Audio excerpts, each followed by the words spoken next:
Now, you're welcome along to this evening's football show. Later on, we'll hear from Lee Dixon, who was with us yesterday and very good on a whole host of fronts. But first, Nathan Murphy is along for the ride. Hello. How are you? Very well. How are you? Hanging in there. Keep on hanging. Do you know one of the issues which has made hanging in there more difficult is the likes of Ross Barkley posting these outrageous 5K times, Nathan? It cuts away at my self-image. I'm looking at my pathetic efforts, and they are indeed pathetic, I have to say, and feeling a whole lot worse about myself. So Ross Barkley, and a hat tip to Mary Hannigan, who wrote about this perfectly in the Irish Times today. Ross Barkley, you may have seen, posted his 5K time recently, and he came in at 16 minutes, 11 seconds for his 5K. He's a professional footballer. I had a look. The world record for a 5K, Joe, 12 minutes, 37 seconds. Yes, so he's just shy of 4 minutes off the world record. And I thought, Ross Barkley. Ross Barkley isn't even someone I would associate with box to box. And he's built more for power and speed as opposed to long distance. I thought, my God, these footballers are so fit. So Chelsea retweeted Ross Barkley's time with Ross Barkley, immense 5K time, ! And he did this on the Strava app. There are different apps, obviously, people are using for the runnings. So there is a brilliant Twitter account called Strava blank, starts with W, rhymes with tankers, often describing people in full kits as well.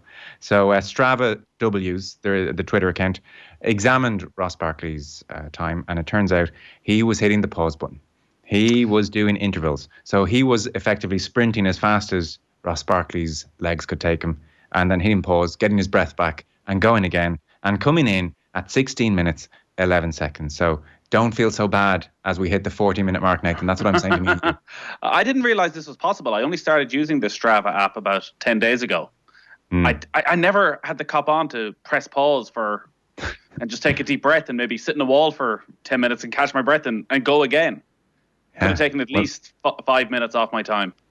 Well, now you know. I saw Kevin Kilbane nominated you to do a 5K. So I saw he nominated you as well. Well, Kev did one for two people, so maybe you could do one for me and you as a collective effort, perhaps. Yeah, I'm not too sure about that.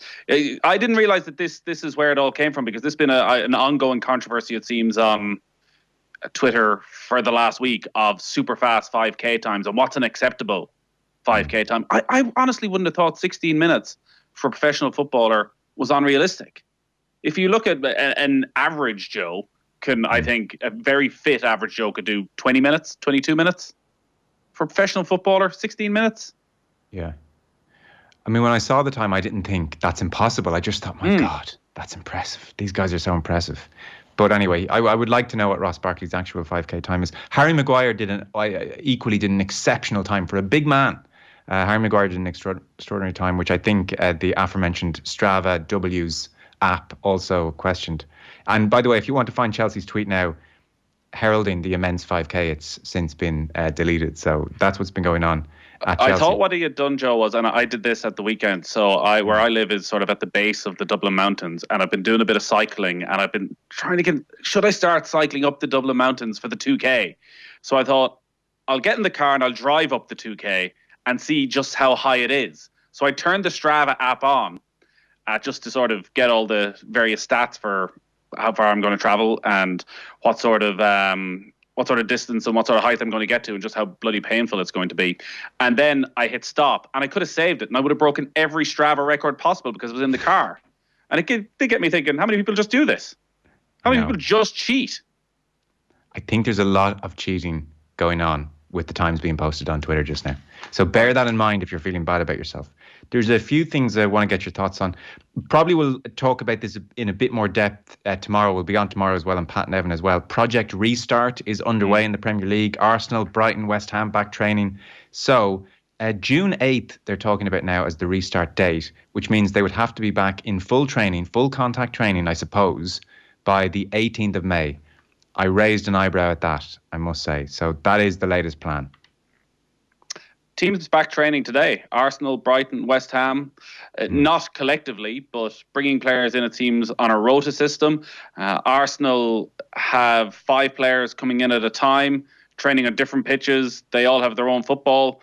There's no interaction whatsoever. It seems that maybe one of the reasons Arsenal are doing this is that the alternative is that players are out and about in parks training, which we've obviously seen quite a bit of. And even if they are socially distancing themselves correctly, that they're being spotted by supporters and other people out for walks who just can't help themselves, want to get a selfie, want to get an autograph, and are up at them in their face looking for this, so that it's a bit safer for them actually to go to the training ground, where the training ground, it seems, aside from the pitches and where they're parking and everything, is completely shut. It's not like it's full of administrative staff or any of that. Everybody's working from home. So it may be quite a safe thing. It's just the timeline, again, seems so unrealistic. And it does feel as though this is a massive distraction technique, that the opportunity for everybody to talk about whether football is going to be back for the next 2 or 3 weeks and it becoming this huge story in England, taking away from the still massive death toll, might just suit everybody for a little while. Well, we'll see how it plays out. Like I said, their ambition is for full normal training by the 18th of May for a June 8th restart, and we'll have to see how that plays out. We'll talk a bit more about that tomorrow and get Pat Nevin's thoughts. But news today is a windfall for the FAI. This is part of a European-wide windfall for everybody associated with UEFA, really. Yeah, so this is the hat-trick programme, which comes every year, but it comes with a lot of strings and terms and conditions generally for any of the governing bodies. It has to go into very specific areas of grassroots footballs and different paths where the money is allowed to go. But UEFA brought this money forward and basically told all the national associations they can do what they want with it to survive throughout this crisis. So it's 4.3 million that the FAI have received. That follows on from just over 450 grand that they received from FIFA last week. So up on 5 million, which is very, very timely, you would imagine. I know there's a lot of speculation that maybe something like this opens up the possibility of playing games behind closed doors and may ease the pressure on League of Ireland clubs. I think with the financial situation at the FAI, it's probably getting way, way ahead of ourselves to think that this can have any impact on League of Ireland football returning, particularly when there's no large gatherings in this country until the end of August, and the Republic of Ireland are due to have Nations League games in Dublin in September, which would have been a huge banked on money spinner for the FAI that right now you'd have to say is highly unlikely to happen in front of any sort of an attendance at all. So every penny they get, you would imagine, is going to go to keeping the organisation afloat and keeping it going for as long as possible. Yeah, we'd all love to see League of Ireland behind closed doors. Again, I just think the difficulties that could be there potentially for playing the League of Ireland behind closed doors, if there was to be some sort of intervention from the FAI in terms of being able to keep clubs afloat, you're into all sorts of issues then about wage bills for certain teams are higher than other teams. So do they get their wages covered as well? It seems incredibly complicated, and it still seems like it's way too soon to even be talking about it. Yeah, agreed.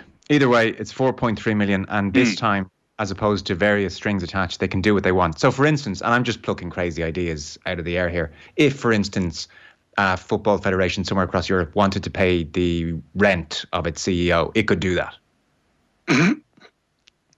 Possibly. Yeah, you do whatever you want. Go nuts. Well, they had been well used to doing that in the FAI, you could argue, of doing whatever they wanted with the money.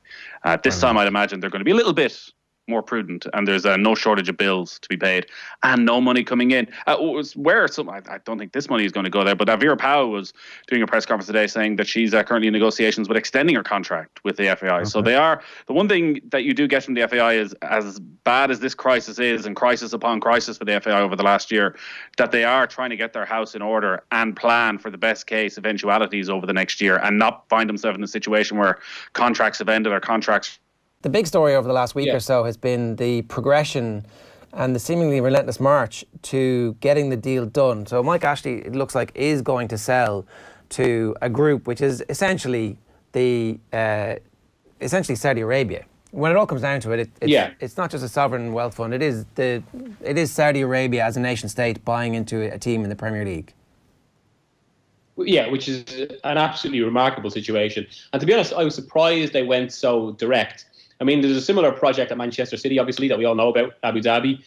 And that is where Saudi Arabia also taken their lead, given that Abu Dhabi and Saudi Arabia and the UAE, obviously, are huge allies, having just conducted a war in Yemen.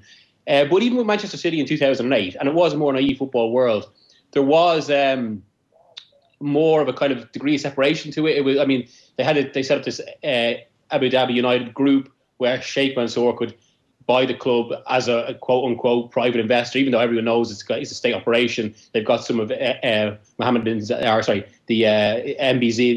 the Crown Prince of UAE or Abu Dhabi, some of his key people in the club like Khaldoon, like Simon Pearce. But with this, it was just so much more direct. So it's basically, as you say, the Sovereign Wealth Fund, and sharing that, Mohammed bin Salman, the Crown Prince, or essentially the ruler with absolute power of Saudi Arabia. So it's much more nakedly a state project, which should raise so many more questions. But it's incredible that the Premier League doesn't really have any sort of protection, or even football in general in England doesn't have any protection, so states can't buy clubs. I mean, because that very concept is so absurd, and it poses so many troubling questions that it's actually remarkable it's allowed to happen, and particularly when it's a state like Saudi Arabia. I mean, if you want to draw a direct link like we're talking about here, I mean, yeah, the PIF are going to own 80% of Newcastle. The PIF is chaired by MBS, and just recently, the US Senate passed a resolution holding MBS responsible for the murder of Jamal Khashoggi. And that's, go before you get to all the various issues about Saudi Arabia's human rights record and what they plan to do at Newcastle. Before we get to that, right, just explain why you think it is so ludicrous for a nation to buy a football club. Well, I mean, first of all, it really does come back to what clubs actually are, which is they're community hubs, social institutions that represent their local area. That's what it comes down to, beyond just the playing of sport. And it's from the initial playing of sport, that's what they developed out of. And they have a genuine social value. So they aren't just businesses. And the owners and directors test is there in the first place. Or, well, it used to be the fit and proper persons test. It's there to protect against kind of spivs and old-fashioned businessmen, because, again, they aren't just businesses. There is an inherent social value to clubs. And it does feel like the rules haven't updated to reflect the situation. But then to go beyond that, to take this thing that actually does have a community value, does mean something to people. And like I did a piece last year on the potential death of the 72, a lot of the lower league clubs due to the kind of the nature of the modern game and all the rest of it. But like talking to people in government over here, a lot of points made, particularly in smaller towns or mid-sized towns, is that the football club is actually the only social hub left, that lots of kind of the police lean on them, lots of local authorities lean on them, because it's the only place where people actually, congregate anymore in that way.